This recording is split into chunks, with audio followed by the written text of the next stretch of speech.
¿Cómo están? Bienvenidos a un nuevo capítulo de Futuro 360 aquí en las pantallas de CNN Chile. Muchas gracias por acompañarnos. Tenemos un entretenido programa nuevamente. Vamos a estar revisando las noticias de la semana, el ser fantástico del día de hoy, entre otras cosas.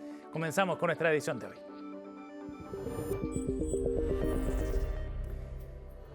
Vamos a comenzar esta versión de Futuro 360 con el punto de vista editorial que queremos plantear esta semana y nos vamos a zambullir en la discusión en el denominado proyecto de reconstrucción del gobierno, pero no desde la perspectiva impositiva, como ha sido la tónica del debate, sino en un artículo en específico que ha generado bastante preocupación y también un rechazo, claro, en diversas organizaciones como la SCD, Archi, Anatel y la Asociación Nacional de Prensa, entre otros. Bueno, estamos hablando de la moción que buscaba permitir a los sistemas de inteligencia artificial utilizar, reproducir y entrenarse con obras que están protegidas, como textos, música e imágenes, sin necesidad, este es el detalle importante, de autorización de los autores y sin necesidad de un pago de remuneración a los mismos. Si bien fue rechazado en la Comisión de Hacienda este artículo, quedan todavía varias inquietudes. ¿Por qué agregar una normativa de esta envergadura? ¿Por qué quitarle los derechos a los autores para darle un espacio tan libre a las gigantes tecnológicas que se podrían beneficiar de este artículo? ¿A quién beneficia realmente entonces este planteamiento? Son algunas de las preguntas que hasta ahora no han tenido una respuesta clara de parte de la autoridad. Sobre esta discusión y otras seguiremos atentos acá en Futuro 360. Pero vamos a pasar a otras materias que tenemos para esta jornada. Hay conductas que durante mucho tiempo pensamos que eran exclusivamente humanas. Las alianzas, las disputas por poder e incluso las guerras. Pero hay nueva evidencia, esta vez en base a un estudio, que vuelve a poner todo eso en duda después de documentar cómo una comunidad de chimpancés terminó dividiéndose en dos grupos que están completamente enfrentados dentro de la selva africana. ¿Cómo se originó esta disputa? ¿Qué es lo que podemos aprender además de este proceso? Es lo que vamos a ver en la siguiente nota, de Francisco Verdejo y Matías Sandoval. Muchos hemos escuchado esta famosa frase de la película El planeta de los simios. Simio. No. Asesina. Simio. Pero sabemos que a veces la realidad puede superar con creces la ficción.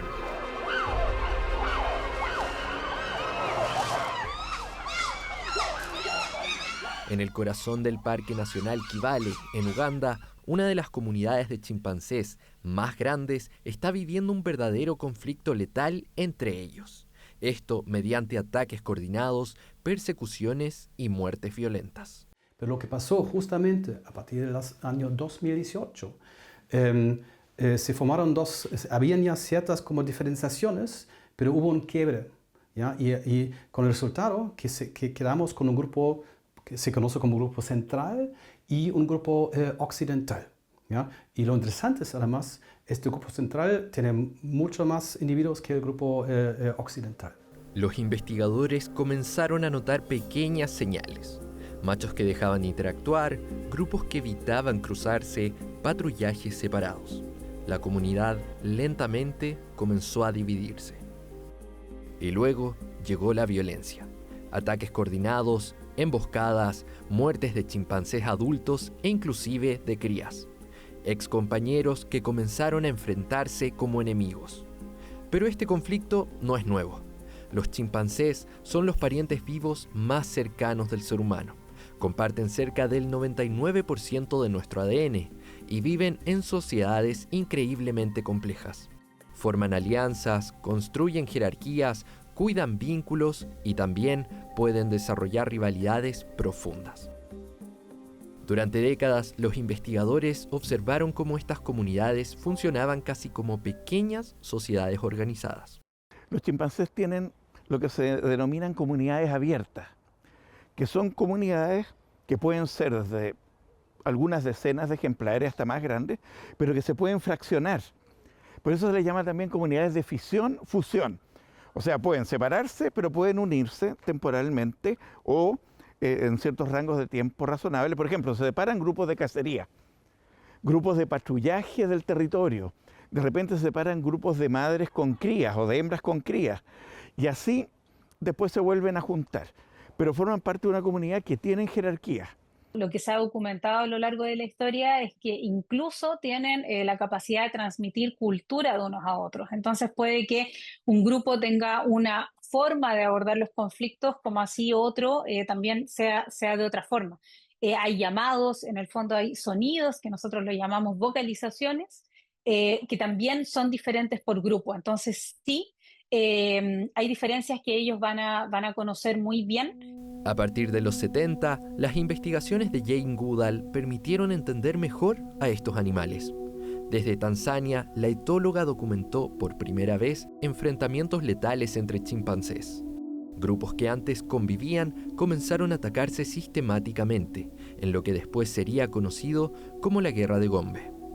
El hallazgo fue tan brutal como inesperado, porque hasta ese momento muchos creían que la violencia organizada hacia miembros de la misma especie era una característica exclusivamente humana. En los años 70, Jane fue la primera en documentar este tipo de conflicto letal entre chimpancés, y en ese caso, por ejemplo, llegó hasta aniquilar al otro grupo. En relación a lo que Jane Goodall descubrió, podríamos decir que ella visualizó el potencial de agresividad que tienen los chimpancés y que pueden llegar a destruirse entre ellos. Y ahí ella hace la relación con las similitudes que podría haber con esta tendencia humana que también tenemos muchas veces a destruir a miembros de la misma especie. Frente a un estímulo hay dos tipos de respuesta. Una es la huida o la otra es la agresión. Y funciona también con nosotros. Tenemos ese mecanismo biológico que está en nuestra historia evolutiva. Volviendo al presente, los científicos creen que detrás del conflicto podrían existir múltiples factores: competencias por territorio, acceso a recursos, liderazgo e incluso la ruptura de antiguos vínculos sociales. Pero en este caso particular, tenemos lo interesante es que ahí en los últimos 6 años, se formaron dos grupos distintos, que eran un grupo grande con esta particularidad de la fisión-fusiones, que quiere decir que los grupos se separan y luego se juntan las alianzas entre los distintos individuos. Habitualmente puede que haya algún ejemplar un poco más joven que otro, que está desafiando a otro ejemplar, y los grupos se fraccionan y, ¿no es cierto?, empiezan estas peleas que pueden ser claramente mortales. Pero hay algo que hace este caso especialmente importante. La división del grupo de primates de Ngogo es una de las pocas veces en la historia donde investigadores lograron observar paso a paso cómo una comunidad de chimpancés de más de 200 ejemplares se separó hasta transformarse en facciones rivales, lo que lleva a diversas hipótesis de lo que pudiese ocurrir en el futuro para esta población de chimpancés. Va a depender mucho de los liderazgos que estén a cargo de esos dos grupos, en caso que, por ejemplo, puedan llegar a un lugar donde decidan, oye, este territorio es mío, este territorio es tuyo, y poder, en el fondo, tener una convivencia pacífica. Que este desplazamiento de espacios, de territorios, de recursos, les permitiera convivir con una cierta armonía y probablemente con conflictos esporádicos. No es que lleguen probablemente a tener relaciones tan amigables posteriormente, pero sí podrían coexistir. El peor de los escenarios, entre comillas, sería que un grupo exterminara al otro, ¿no es cierto? Y que en el conflicto que describió Jane Goodall, que duró 10 años, terminó prácticamente en eso. O sea que un grupo exterminó al otro. Ya, pero podría darse esta instancia intermedia. Yo creo que van a seguir pasando estos altercados, van a seguir habiendo bajas y va a también tener cierta letalidad. Van a quedar ejemplares que no van a fallecer, pero se van a quedar con lesiones y van a ir generando y cavando en esa sociedad una memoria histórica. Entonces, finalmente van a resolverlo, pero a través del conflicto y la pelea. Y para muchos expertos, este fenómeno podría ayudar a entender algo mucho más profundo: el origen evolutivo de la guerra. Porque aunque solemos pensar la violencia organizada como algo intrínsecamente humano, quizás sus raíces comenzaron mucho antes que nuestra propia especie.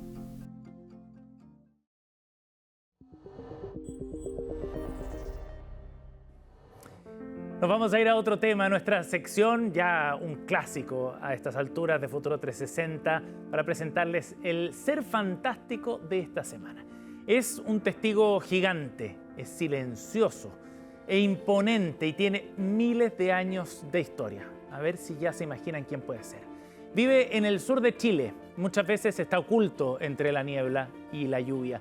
Y aunque suena a un ser de fantasía, es muy real y bien podríamos considerarlo incluso un personaje legendario de los bosques chilenos.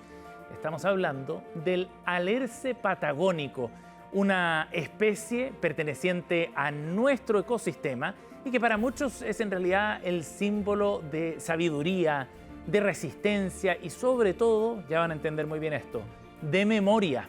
Este árbol nativo del sur de Chile y Argentina es una de las especies más longevas del planeta. Pongan atención, puede vivir miles de años y algunos ejemplares, como el gran abuelo que está en el Parque Nacional Alerce Costero, ubicado en la región de Los Ríos, han sido datados en más de 5.400 años.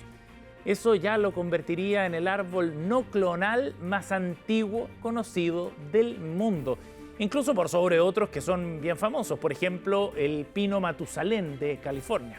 Es otro récord que nos hace sentir que somos, como dicen en las redes sociales, el mejor país de Chile, ¿o no? A simple vista es imponente, mira, puede superar los 50 metros de altura y además tiene un diámetro que puede alcanzar fácilmente los 4 metros. Su tronco es bien recto, macizo, con una corteza gruesa y de un color rojizo. Su copa es alargada, de forma más bien piramidal, que lo distingue en los bosques del sur de nuestro país. Pero no es solo su tamaño o su edad lo que lo hace tan especial. El alerce crece extremadamente lento. Puede tardar entre 15 a 20 años en aumentar apenas 1 centímetro de diámetro. Por eso entonces sus anillos funcionan como una suerte de registro natural del clima de miles de años en la práctica, convirtiéndolo en un libro vivo del acontecer climático de nuestro territorio. Mira, y hay algo más. Sus bosques son grandes aliados contra el cambio climático. Claro, porque son capaces de almacenar hasta 500 toneladas de carbono por hectárea. Es uno de los sumideros más importantes del hemisferio sur. Sin embargo, su historia también está marcada por la explotación. Su madera, liviana, rojiza, como les contábamos, y muy resistente, fue intensamente utilizada en la construcción de tejuelas también. E incluso llegó a funcionar como dinero en el sur de Chile, así de valioso era. Durante la época colonial se hablaba del Real de Alerce y en zonas como la costa de Osorno, a causa del aislamiento geográfico que sufrieron por mucho tiempo, se usaron también tejuelas como medio de pago de algunos productos, harina, corderos, bienes básicos, entre otros, hasta bien entrado el siglo XX, 1990. Esto llevó a que hoy día sea entonces una especie protegida. En Chile ya fue declarado monumento natural en 1976, prohibiendo la tala de ejemplares vivos, porque más allá de su altísimo valor ecológico, el alerce es también un símbolo para los pueblos originarios del sur. Es un guardián del territorio y un testigo también del paso del tiempo. Y quizás por eso, frente a un alerce, la pregunta que más nos estremece no es cuánto mide, lo que ya es imponente, o cuánto pesa, sino cuánto ha visto ese alerce a lo largo de su vida. Ahora que sabemos todo esto de ellos, bien podríamos cambiar el refrán y empezar a decir si los alerces hablaran. Y es que este árbol milenario se merece ser reconocido, respetado y considerado también como un verdadero ser fantástico.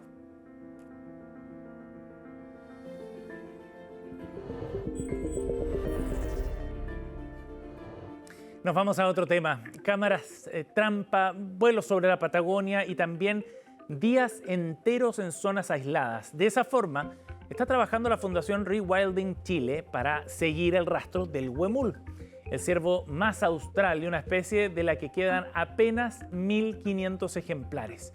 Conoceremos más sobre esta iniciativa en la siguiente nota preparada por Sebastián Quileñán. Solo a través de helicópteros los equipos de la Fundación Rewilding Chile pueden acceder a zonas remotas en las regiones de los lagos y Magallanes para cumplir un objetivo: la protección de huemules. Estas expediciones, conocidas como helihuemul, permiten instalar cámaras trampas y monitorear su presencia en territorios complejos y reunir información clave para su conservación.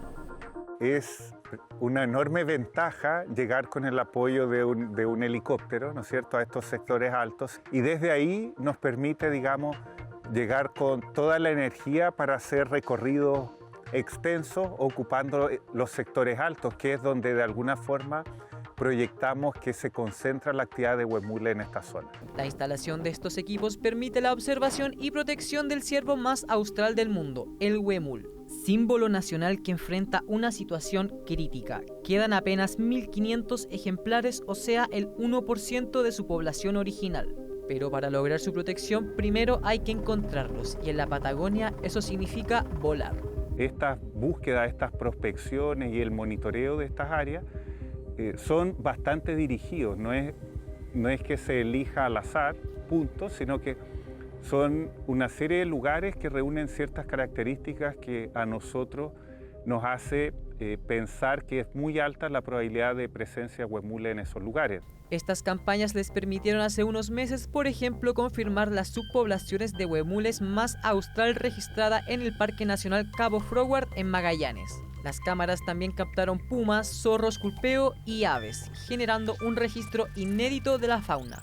La experiencia que tuvimos trabajando en Cabo Froward, además de lindo, tiene un montón de cosas nuevas, porque son ambientes totalmente distintos a otros en donde también viven los huemules, como, no sé, nevados de Chillán, Puelo, que se han adaptado a otras condiciones los huemules. Pero no todos los resultados han sido positivos. A 1.800 kilómetros al norte, en el Parque Nacional Pumalín Douglas Tompkins, no se registraron huemules. En cambio, apareció una alerta: híbridos entre jabalís y cerdos domésticos. Desde el equipo explican que incluso la ausencia de registros entrega información clave. Y advierten, ver huemules no es fácil, viven en grupos pequeños y en territorios extensos. Acá las cámaras han permanecido alrededor de un año, lo cual nos da, digamos, una información valiosa de sitios de los cuales se cuenta con muy poca información. Además, digamos, de relevar información sobre presencia o ausencia de huemules, también se está relevando de la fauna en general presente en estos lugares. Hoy, nuevas rutas de monitoreo buscan ampliar la información. Todo como parte del proyecto Corredor del Huemul, que busca recuperar la especie conectando sus hábitats. Así sigue la carrera por salvar al ciervo más austral del mundo y símbolo patrio, el huemul.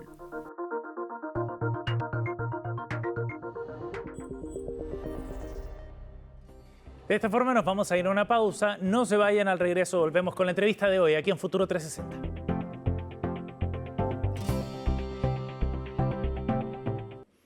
Ya estamos de vuelta, seguimos aquí en Futuro 360 en CNN Chile y vamos a conversar sobre un ranking de aquellos de los que no nos sentimos muy orgullosos probablemente como país. Hay otros donde destacamos y destacamos las buenas noticias, por supuesto, cuando Chile se posiciona como líder mundial en alguna área en la que efectivamente se está haciendo una contribución, pero este no es el caso.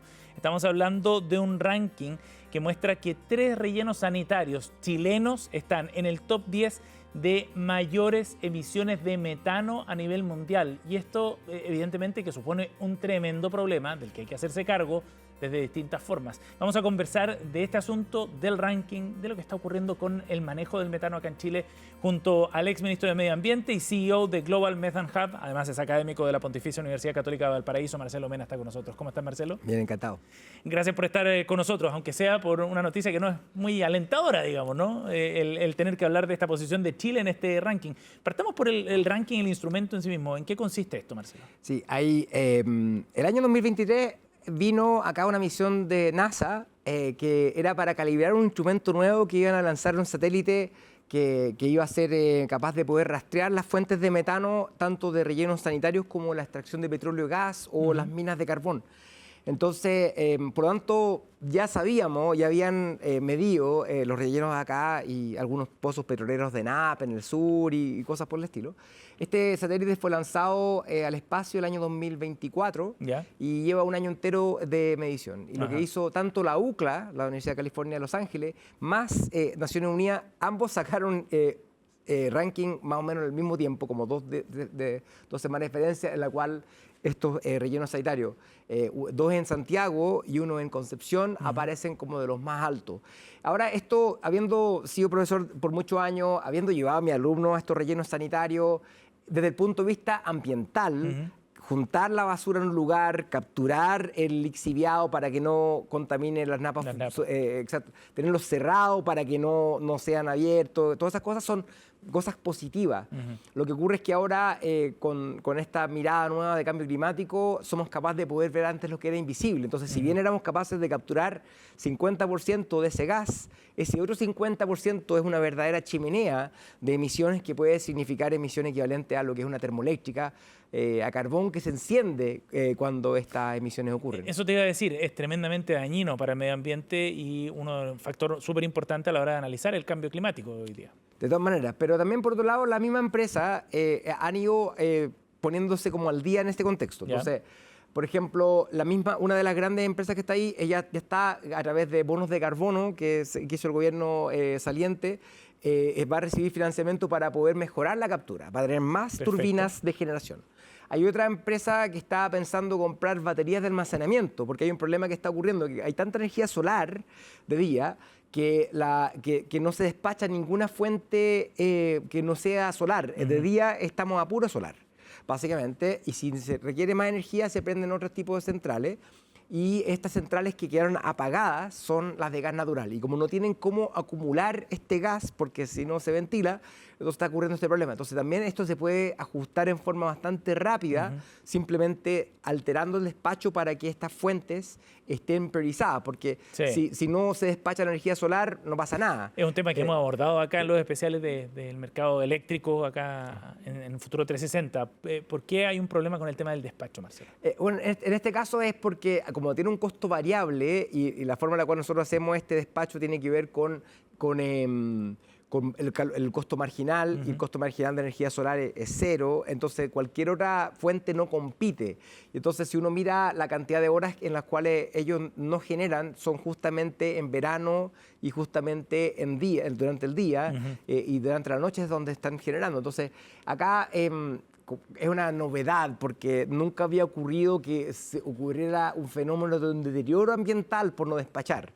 Entonces, yo creo que hay que cambiar el paradigma de cómo el coordinador eléctrico ve el problema, porque en la práctica está generando un problema que es visible por el satélite y por el mundo entero. Claro, y es un problema bien profundo, ¿no?, que tiene que ver con el diseño ahí del sistema. Ahora, volviendo al tema del metano en particular, ¿es posible entonces desarrollar soluciones para poder darle utilidad a ese metano? Sí, y esto se puede aprovechar, esa es una de las cosas, o también uno podría separar la basura, porque ¿qué es lo que pasa? Si yo estoy tapando esta basura orgánica que se descompone y genera metano con tierra, evidentemente no es condiciones óptimas. Entonces hay lo que se llaman digestores anaerobios, que básicamente si yo separo estrictamente la parte orgánica, saco las bolsas plásticas, saco todas las otras cosas, y me quedo solamente con lo orgánico, entonces al final puedo aprovechar mucho más rápido. Entonces, si bien se demora quizás 5 o 10 años en descomponerse la materia orgánica en el relleno sanitario, si yo lo hago en el digestor anaerobio, eso puede pasar en un mes o 2 meses.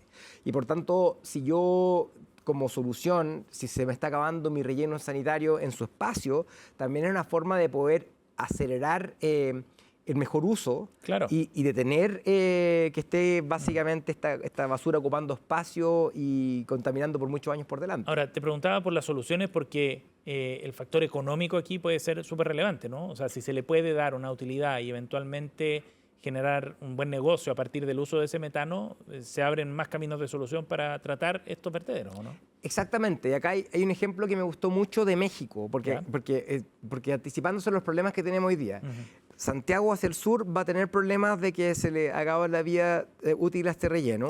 La región también de O'Higgins y la quinta región, mi quinta región, también el relleno del Molle le quedan muy pocos años de vida útil, especialmente porque recibió gran parte de los escombros del incendio forestal. Entonces le quedan 3, 4 años con suerte. Entonces, ¿qué es lo que va a pasar? Va a pasar lo mismo que pasó con Ancud y Temuco.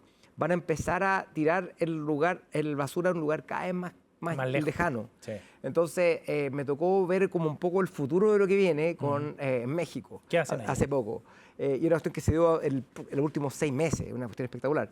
Que tienen un relleno sanitario lejos, a 100 kilómetros, y tienen otro que queda cerca, a 20 kilómetros, pero está lleno y abandonado, pero ahí están haciendo compostaje. Yeah. Entonces, separan la mitad de la basura, 60% de la basura, que es el orgánico, lo llevan a este lugar que queda más cerca. Y el solo ahorro de distancia permite que se compense el costo adicional de lo que significa el compostaje. Entonces, por lo tanto, cuando empezamos a visibilizar los costos reales, la solución del compostaje más local se hace evidentemente más costo efectiva. Y esto también te permite suplir a los parques, ¿no es cierto?, de los mismos municipios para poder hacer mejor paisajismo. Se puede utilizar para poder luchar contra la desertificación. Entonces hay todos unos beneficios adicionales. Y hay otro proyecto chileno que es muy bonito, que está en el sur de Chile, que se llama hacer las moscas soldado, Food for the Future, que es un proyecto en la región del Maule, que recibe residuos de la zona y transforma esa basura orgánica en mosca soldado, larvas de mosca, que se pueden cosechar y utilizar como suplemento de alimentos salmón, de perros, de gallina. Entonces, por lo tanto, puedes transformar este problema ambiental en un activo, algo positivo hacia la economía local, que es lo que significa esta proteína de origen de insecto. Y es importante ir pensando en esas soluciones por la vida útil que tienen estos vertederos, ¿no? ¿Estamos en un periodo crítico en ese sentido? Yo creo que estamos en una bomba de tiempo de los vertederos. Imagínate lo que significa para un municipio como Ancud tener que gastar $300, $400 por tonelada, versus lo que cuesta 15 o 20 para otros lugares. Entonces, los municipios ya tienen problemas con su financiamiento, pero gran parte de ese financiamiento es la basura. Entonces, si nosotros no somos capaces de mirar adelante y aprovechamos para bajar los costos de disposición, vamos a causar problemas que tienen efecto, que va a haber basura que van a botar en otros lugares, en la calle, y también va a tener menos plata los municipios para poder dedicarse a los temas de seguridad. Marcelo, ¿y cuánto tiempo tenemos antes de que explote esta bomba? Yo creo que menos de 5 años. En este caso, para lo que es la quinta y sexta región. Ya la novena explotó el tema. Temuco manda su basura a Los Ángeles. Ancud y la región de Chiloé también, porque imagínate, en Chiloé, autocrítica tenemos que tener todo, rechazó un relleno sanitario para sus residuos.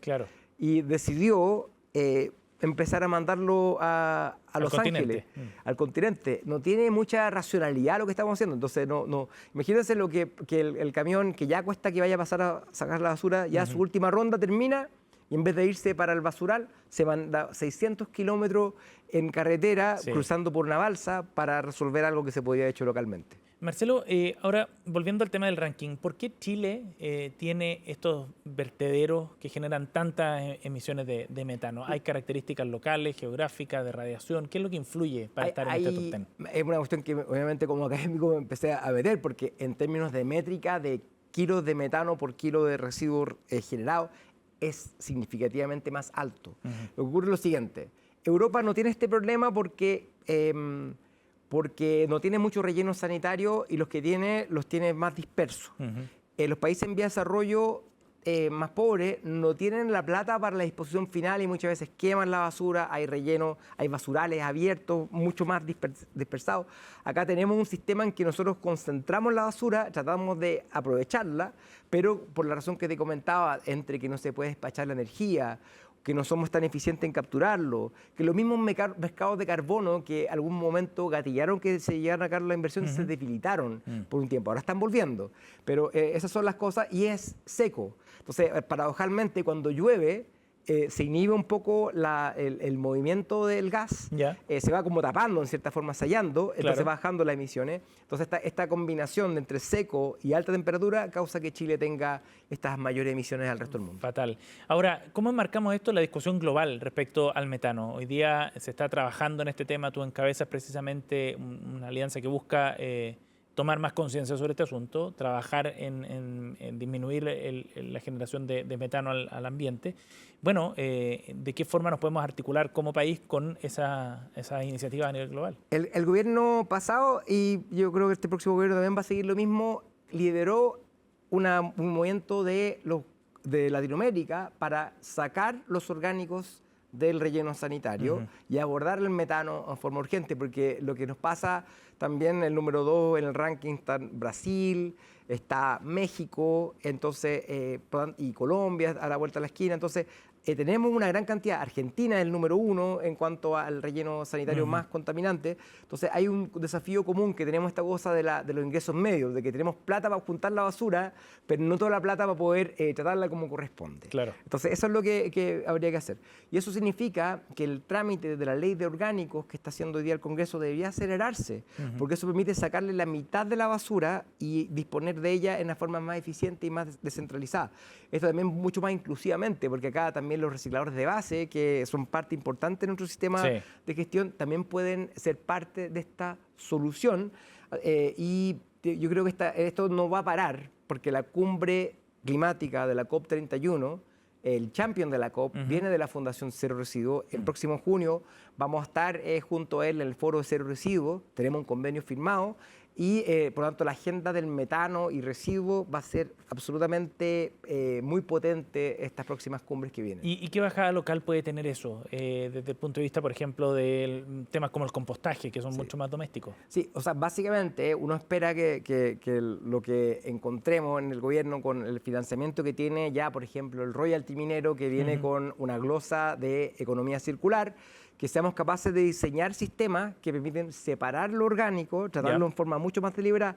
Eso hace que el resto de la basura que se trate también sea mucho más eficiente. El reciclaje se hace más fácil. Sí, claro. Si es que no tiene un residuo que está sucio por lo mismo orgánico. Entonces, yo creo que tengo toda la esperanza de que este problema que hemos permitido que se ponga el foco en él, hay una intención, yo creo, de abordarlo. He conversado esto con la ministra Toledo y tiene muy pendiente de esto como un problema a trabajar, y estamos avanzando para que este tipo de iniciativas lleguen a puerto. Claro que sí, para salir de este ranking eventualmente, ¿no? Que es al final la síntesis de lo que está ocurriendo con el metano acá en Chile. Marcelo, gracias por haber venido al estudio de CNN Chile. Encantado. Gracias por acompañarnos en Futuro 360.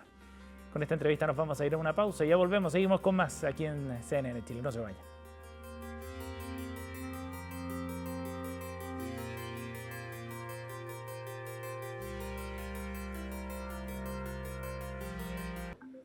Ya estamos de vuelta, seguimos en Futuro 360 y queremos hablar en esta edición del cuerpo humano, que es una de las máquinas más extraordinarias que existen. Y aunque funciona de una manera interconectada, hay órganos que son sumamente importantes para su funcionamiento. Pensemos en el cerebro, por supuesto, en el corazón y en los pulmones, eso es bien evidente. Pero hay uno que tiene más de 500 funciones vitales y que una falla, solo una falla, podría desencadenar un efecto dominó. Estamos hablando del hígado. Un nuevo estudio realizado en Europa reflejó que 1 de cada 60 adultos sufre de fibrosis hepática, revelando un escenario crítico y que enciende las alertas sobre cómo estamos cuidando entonces este motor biológico. Constanza Pérez nos cuenta más sobre esto. No es el corazón ni el cerebro, pero es igual de vital. Si comes, bebes o exageras, todo lo procesa. Tiene más de 500 funciones, filtra cerca de 1,5 litros de sangre por minuto, produce la bilis para digerir grasas y elimina las sustancias tóxicas para la salud. Es el hígado. Es un órgano vital, muchas veces olvidado, y recibe toda la sangre que llega del intestino y se encarga de filtrar y purificar esa sangre que después va a venir, va a pasar por el pulmón, se oxigena, corazón y llega al resto del cuerpo. Por lo tanto, el hígado tiene ahí una función, por un lado de filtrar, purificar, y por otro lado también colabora en la síntesis de proteínas, apoya el sistema inmunitario y además es nuestro banco energético. Y aunque el órgano sólido más grande del cuerpo puede regenerarse, no es invencible. Cuando el daño se acumula, comienza a cicatrizar. Así aparece la fibrosis hepática. Son cicatrices dentro del hígado que básicamente lo que es que aumenta el contenido de colágeno. Cuando uno tiene una herida y se produce una cicatriz, eso mismo altera las funciones de los hepatocitos, de las células del hígado. Ahora, el problema es que esto es asintomático. Si uno no hace exámenes como muy específicos, pasa completamente desapercibido. Que puede tener complicaciones cuando recién se hace sintomático, ¿ya? Y es ahí cuando el paciente puede debutar por retención de líquido, puede debutar por una encefalopatía hepática, cuando hay una alteración neurocognitiva, una hemorragia digestiva, o sea, complicaciones ya de la cirrosis. Pero en la etapa de fibrosis temprana y fibrosis avanzada, la verdad de las cosas que el paciente puede estar totalmente asintomático. Por eso es tan importante los chequeos preventivos, ¿cierto?, que podemos hacer. Un estudio en Europa analizó cerca de 30.000 personas mayores de 40 años en 9 países, utilizando FibroScan, una técnica no invasiva para detectar daño hepático. Una de cada 60 personas presentaba signos de fibrosis hepática, muchas de ellas sin diagnosticar. Además, los investigadores observaron que el 80% de los pacientes evaluados presentaban al menos un factor de riesgo de enfermedad hepática. Si el paciente, además de tener hígado graso, es obeso o diabético o hipertenso, mientras más uno le sume a esto, más porcentaje de fibrosis habían en estos grupos. O sea, este número varía de 1.6 a 20% según qué tanta patología, qué tan enfermo esté la persona.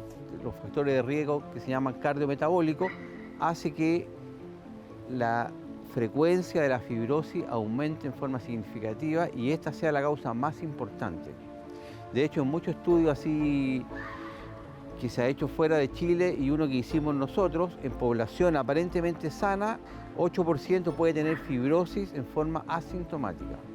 El estudio al que hace referencia el doctor Jaime Poniatchik evaluó a 182 personas, de las cuales el 57% presentó hígado graso. Del grupo inicial, 74 se sometieron a FibroScan.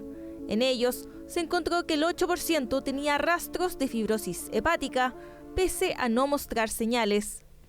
Datos que refuerzan el problema. Es una enfermedad que avanza en silencio y con un desarrollo temprano.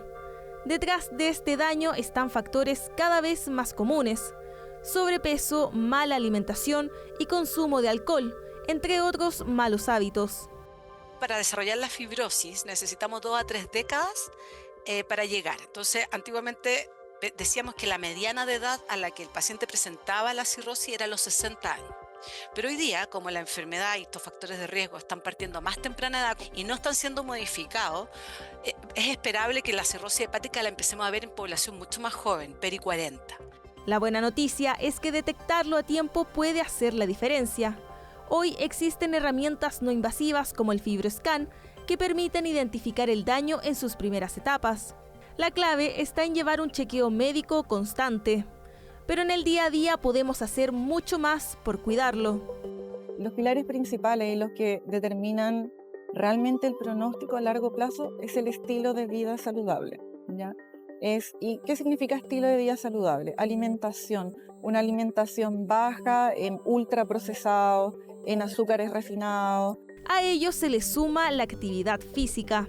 La actividad física, y aquí es súper importante y quiero hacer énfasis en esto, hacer pesas, ¿ya? No es solamente, siempre le digo a los pacientes, no necesito que corras una maratón, ¿ya? Pero hacer pesas y combinar con cardio, con poca actividad de cardio. Ya con 150 minutos de actividad física a la semana hay beneficio. Aunque el hígado no nos avise con tiempo, no significa que no sufra consecuencias.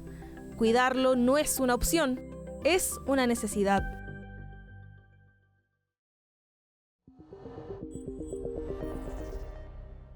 Nos vamos ahora a revisar las últimas noticias, las más importantes de esta semana aquí en Futuro 360. Un avance muy importante se ha dado en la salud sexual y reproductiva de la mujer. Un consorcio global de 56 organizaciones médicas y de pacientes acordó cambiar el nombre del síndrome de ovario poliquístico, que pasará a llamarse síndrome ovárico metabólico poliendocrino. Este no es solo un cambio de conceptos, es en realidad un paso muy importante que permitirá comprender mejor la condición y trabajar en un mejor diagnóstico y tratamiento. Este avance, publicado en la revista The Lancet, surge además de un hallazgo clave. La investigación confirmó que en esta afección no existe un aumento real de quistes ováricos anormales, lo que hacía aún más urgente renombrarla. El proceso de investigación tomó 14 años y su implementación completa del nuevo nombre está prevista para el año 2028. Lo que busca mejorar es el diagnóstico, reducir también el estigma asociado y fortalecer el acceso a tratamientos que sean más adecuados para esta enfermedad. Los expertos explican que la condición puede provocar ciclos menstruales irregulares, resistencia a la insulina, infertilidad, mayor riesgo de diabetes tipo 2, enfermedades cardiovasculares, depresión y ansiedad. Además, estiman que cerca del 70% de las mujeres que tienen esta condición no sabe que la tiene, en parte debido a la confusión generada por el antiguo nombre. Esta es una condición que afecta a más de 170 millones de mujeres en el mundo y que durante años ha sido mal comprendida y subdiagnosticada.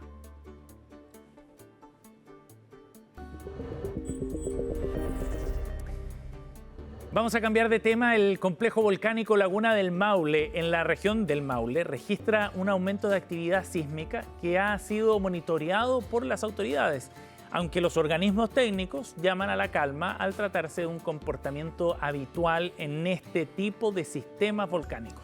El Servicio Nacional de Prevención y Respuesta ante Desastres, el SENAPRED, mantiene eso sí una alerta temprana de carácter preventivo desde agosto de 2025, en el marco de esta actividad sísmica que tiene el macizo, que en los últimos días registró además un enjambre de más de 150 eventos volcanotectónicos asociados al fracturamiento de roca.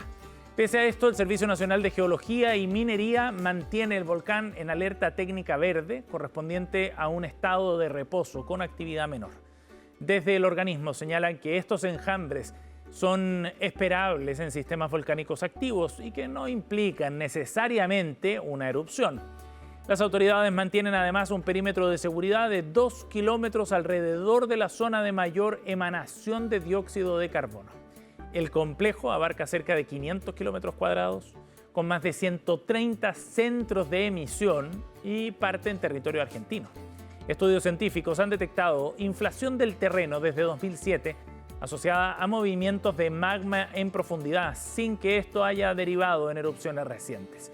Sobre este llamado a la calma se refirió el vulcanólogo Felipe Aguilera, director del Instituto Milenio Celar Volcanes. Mal que se ha vivido durante varios episodios en los años anteriores a este.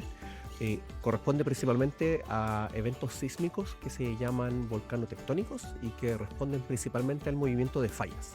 El complejo Laguna del Maule es una caldera que está limitada por diversas fallas que configuran dicha zona y que el movimiento de ellas es la que genera una gran cantidad de sismos. En ocasiones, estos sismos se concentran en eventos que duran muy poco tiempo, pero también en una poca cantidad de días. Entonces, a veces puede alcanzar sismos de más de 100 en un par de horas, pero que responde, como indicaba anteriormente, al movimiento de fallas. Muchas veces también esto se combina al movimiento de fluidos a través de las fallas. Lo importante es que este tipo de actividad no reviste un problema en el sentido de que no significa que vaya a haber una actividad eruptiva a futuro, sino que corresponde precisamente a la dinámica interna de un volcán que es activo en este caso. Nos vamos ahora hasta Rapa Nui, donde se mantiene la alerta amarilla por dengue. Esto tras un nuevo brote que afecta a la zona y que ya ha sumado al menos 24 casos. El Servicio Nacional de Prevención y Respuesta ante Desastres, el SENAPRED, informó que la medida, vigente desde abril de 2024, sigue activa por la persistencia de contagios en la provincia de Isla de Pascua y también en los Andes, donde se declaró una alteración sanitaria. El organismo precisó que la alerta se mantendrá mientras persistan las condiciones del brote, sin fecha de término definida. Actualmente no hay personas hospitalizadas. Las autoridades sanitarias han realizado labores de desinsectación en sectores donde se ha detectado contagios, con intervenciones en un radio cercano a los 200 metros alrededor de los casos positivos. El dengue es una enfermedad viral transmitida por mosquitos que puede provocar fiebre alta, dolores musculares y complicaciones graves. Las autoridades recomiendan en ese sentido extremar las precauciones tanto a residentes como a turistas que visiten esta isla.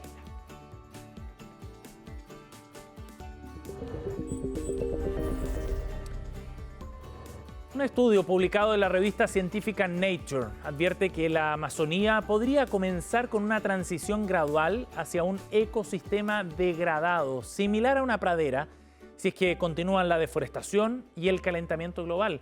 Pero también revela que proteger el bosque puede marcar una diferencia decisiva. La investigación analizó cómo la deforestación y el calentamiento global se potencian mutuamente. Al perder árboles, disminuyen las lluvias, lo que agrava entonces las sequías, favorece los incendios y provoca finalmente nuevas pérdidas de bosque. Según el estudio, si la deforestación supera el 22% y la temperatura global aumenta más de 1,5 grados Celsius, gran parte de la Amazonía podría quedar vulnerable a un colapso ecológico. Sin embargo, los investigadores destacan que proteger el bosque cambia radicalmente ese escenario. Sin deforestación, esta zona podría resistir a aumentos de temperatura de hasta 3,7 grados Celsius. Además, advierten que frenar la tala y recuperar zonas degradadas podría evitar un punto de inflexión durante este siglo y ayudar además a restaurar el ciclo natural de lluvias. Actualmente el planeta ya se ha calentado cerca de 1,5 grados Celsius y alrededor del 17% de la Amazonía ha sido degradada.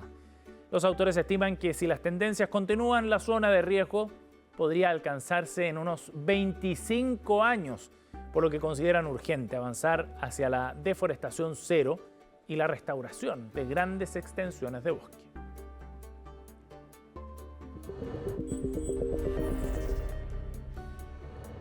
Vamos a otro tema. La Organización Mundial de la Salud declaró una emergencia internacional por el brote de ébola que está afectando a la República Democrática del Congo y también a Uganda.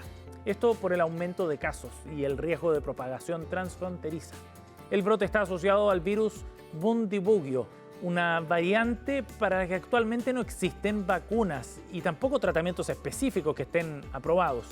Además de los casos detectados en el Congo, Uganda confirmó también infecciones vinculadas a personas que viajaron desde el país vecino, lo que ha elevado la preocupación internacional por la movilidad en la zona y la posible expansión de este agente patógeno.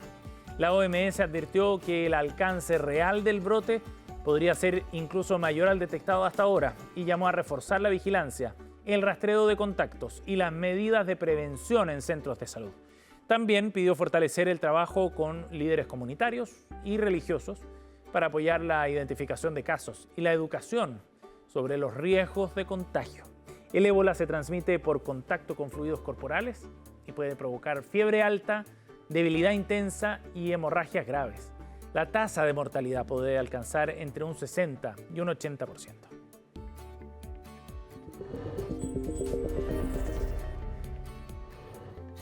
Un estudio internacional advierte que entre un 7 y 16% de las especies de plantas del mundo podrían enfrentar un alto riesgo de extinción hacia el año 2100, debido al cambio climático, por cierto. La investigación publicada en la revista científica Science concluye que la principal amenaza no es la incapacidad de las plantas para desplazarse, sino la pérdida de hábitats adecuados causada por el aumento de las temperaturas. El análisis liderado por investigadores de la Universidad de California en Davis estudió casi 68.000 especies vegetales, que son equivalentes al 18% de la flora a nivel mundial. Los científicos proyectaron entonces cómo cambiará su distribución hasta fines de siglo y detectaron que regiones como el sur de Europa, el oeste de Estados Unidos y el sur de Australia concentrarían las mayores tasas de extinción. El estudio señala que muchas plantas sí lograrán desplazarse hacia nuevas zonas, especialmente a regiones más húmedas como el sudeste asiático, India y parte de Sudamérica. Sin embargo, advierten que eso no evitará la desaparición de especies si es que los ecosistemas adecuados dejan de existir por el efecto de la sequía, del calor extremo y la degradación ambiental. Si bien se ha planteado la estrategia de mover las especies de zona, los investigadores concluyen que lo más efectivo será reducir drásticamente las emisiones contaminantes producidas por los combustibles fósiles. Además, destacan la importancia de establecer refugios climáticos restaurar ecosistemas y fortalecer bancos de semilla y jardines botánicos para así conservar especies con valor ecológico, cultural y medicinal.